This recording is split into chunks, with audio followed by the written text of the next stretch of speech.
अस्सलाम वालेकुम, मैं हूं दिल इम्तियाज और आप देख रहे हैं तख्ती ऑनलाइन। अगर हम रेगिस्तान को दुबई बना सकते हैं तो क्या हम चांद को ज़मीन जैसा नहीं बना सकते? इस प्रोजेक्ट पर बहुत ज़्यादा काम हो रहा है। गोया कि आपको ये प्रोजेक्ट एक मजाक लगेगा और आप हंस पड़ेंगे कि ये कैसी बातें की जा रही हैं, लेकिन मैं आपको ये बताता चलूं कि इंसान ने हमेशा अपने रहने वाली करीब की चीज़ों को टेराफॉर्म किया है, उसे बदला है, अपने रहने के लिए उसे मुफीद बनाया है।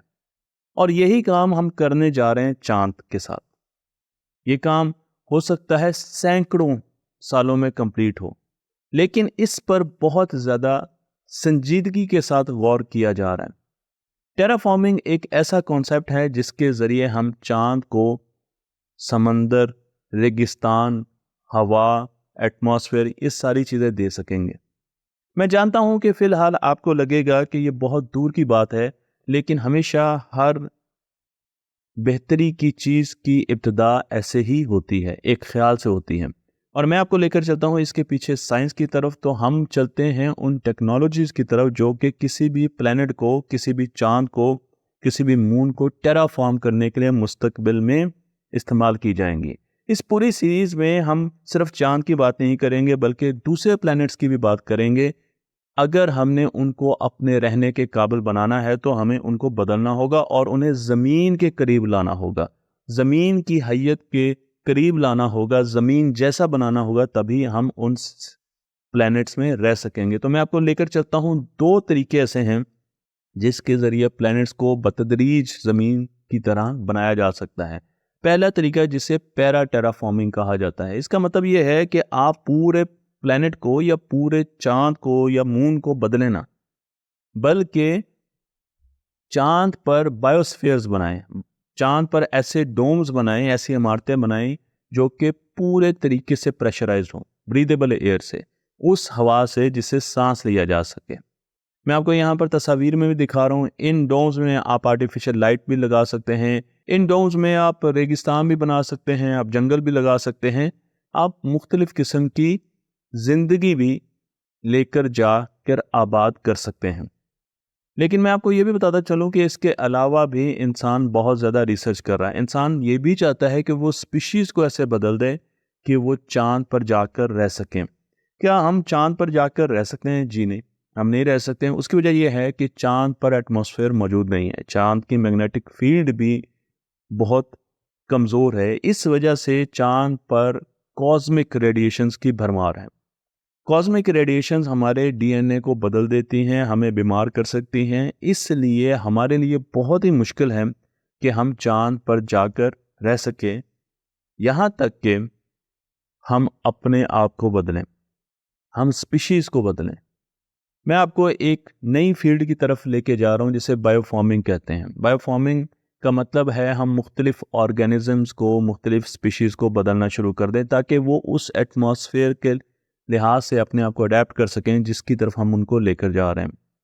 मसलन अगर आप ज़मीन की तरफ देखें और चांद की तरफ देखें तो आपको वाज़ेह फ़र्क नज़र आ रहा होगा। हमें ज़मीन पर मछलियाँ मिलती हैं जो कि डिज़ॉल्व ऑक्सीजन को अपने गिल्स के ज़रिए उनको इस्तेमाल करती हैं, सांस लेती हैं। लेकिन अगर हम मून्स पर जाना चाहते हैं, बहुत से ऐसे मून हमारे सोलर सिस्टम में जहाँ पर पानी मौजूद है, तो वहाँ पर शायद हमें भी डिज़ॉल्व ऑक्सीजन का इस्तेमाल करना होगा।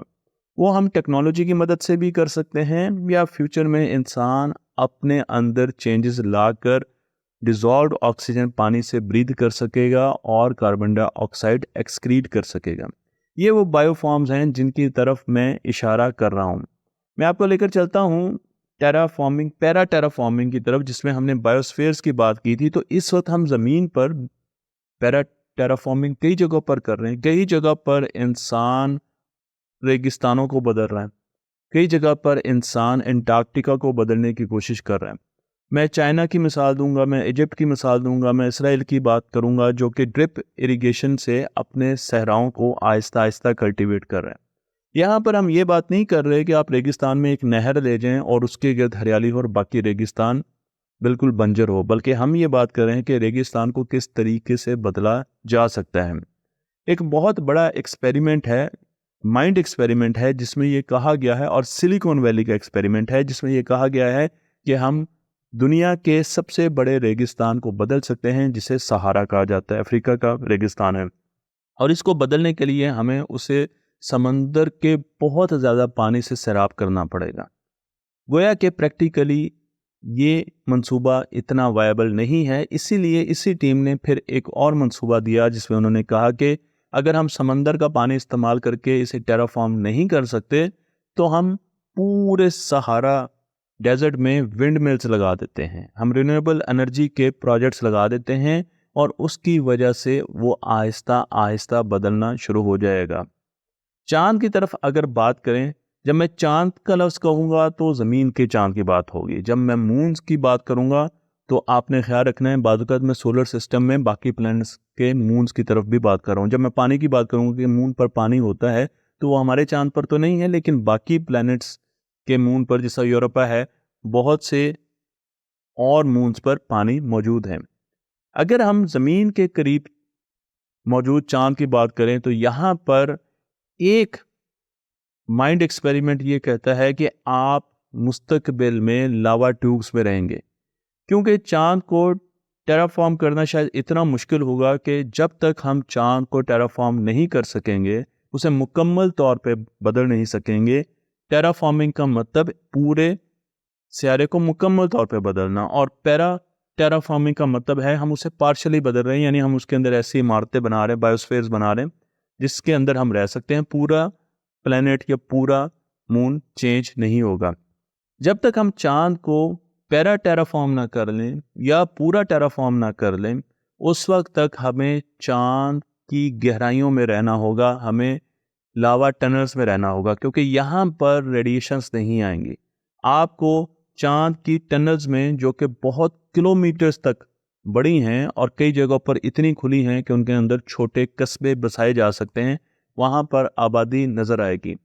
और उसके साथ साथ हमें एक ऐसा अलार्म सिस्टम भी बनाना पड़ेगा चांद के गिर्द, जो कि हमें पहले से बता दें कि रेडिएशंस आ रही हैं, रेडिएशन की शावर होने वाली है, ताकि हम फ़ौरन अपने आप को या तो शील्ड कर लें, ऐसे कपड़े पहन लें जो कि रेडिएशन से हमें बचा सकें। इस किस्म के कपड़े फ़िलहाल हम बनाने में कामयाब नहीं हो सके, जो कि मुकम्मल तौर पर हमें गैमा रेज से और दूसरी रेडिएशन से, एक्स रे से बचा सकें।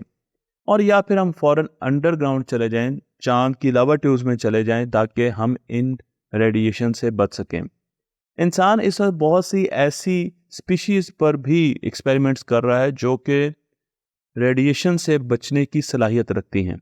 मैं आपको दो ऐसी स्पीशीज़ की तरफ लेकर चलता हूँ। एक को टार्डिग्रेड कहा जाता है, जो कि इस वक्त चांद पर मौजूद भी हैं। ये वाहिद लाइफ फॉर्म है जो कि चांद पर मौजूद है। हाँ, चांद पर कुछ पौधे भी अब चाइना ने लगाए हैं, लेकिन ये वाहिद स्पीशी है जो एक्सीडेंटली चांद पर पहुंची है।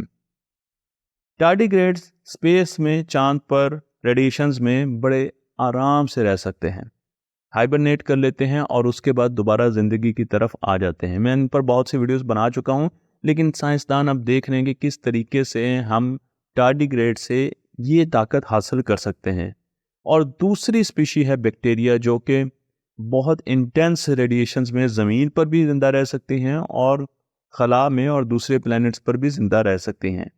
हम ये देख रहे हैं कि वो कौन सी जीन्स हैं जो कि इन्हें ये ताकत देती है कि ये रेडिएशंस का मुकाबला कर सकते हैं, और क्या हम अपने अंदर भी उन जीन्स को इंजेक्ट कर सकते हैं?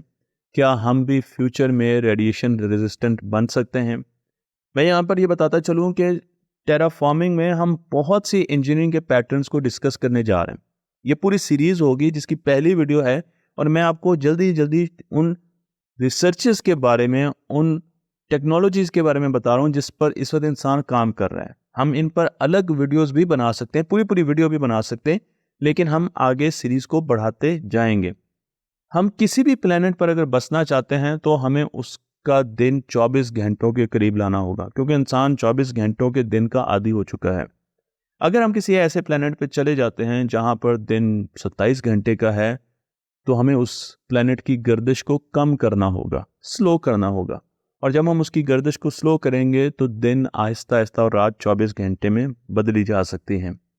ये काम कैसे किया जा सकता है, इसका एक आसान तरीका जो कि हमें फिजिक्स देती है वो ये है कि हम इक्वेटर से मैस रिमूव करके पोल्स की तरफ जाएं।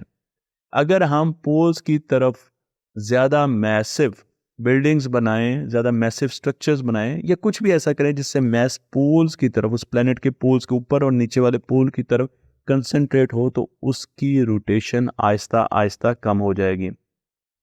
इसी तरीके से हम किसी भी प्लैनेट को या किसी भी मून की रोटेशन को कम करने के लिए उसके करीब एक और सेलेस्टियल बॉडी छोड़ सकते हैं। अगर चांद जमीन के करीब ना हो तो जमीन की रोटेशन तेज हो जाएगी।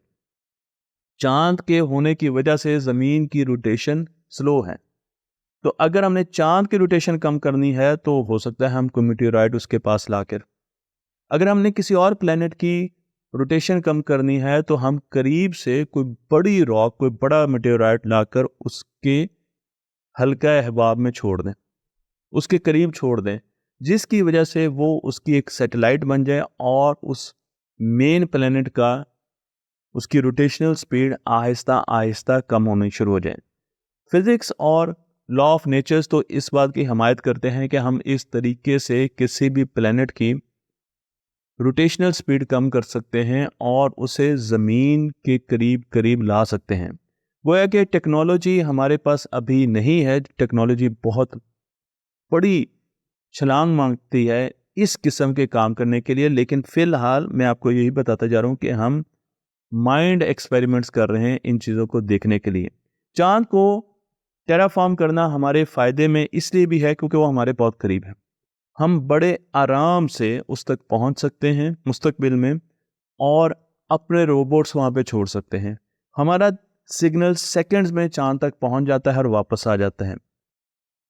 ये चीज़ हमें ना तो मार्स में हासिल है और ना वीनस पे हासिल है, जो कि हमसे बहुत ज़्यादा दूर है। महीनों लग जाते हैं वहां तक जाने के लिए और फिर सिग्नल डिलेज भी बहुत ज़्यादा हैं। तो हम चांद पर अगर रोबोट से भी काम करवाना चाहें फ्यूचर में और वहाँ पर टेक्नोलॉजी का इस्तेमाल करना चाहें तो हम बड़े आराम से कर सकते हैं क्योंकि चांद हमारे नेबरहुड में है।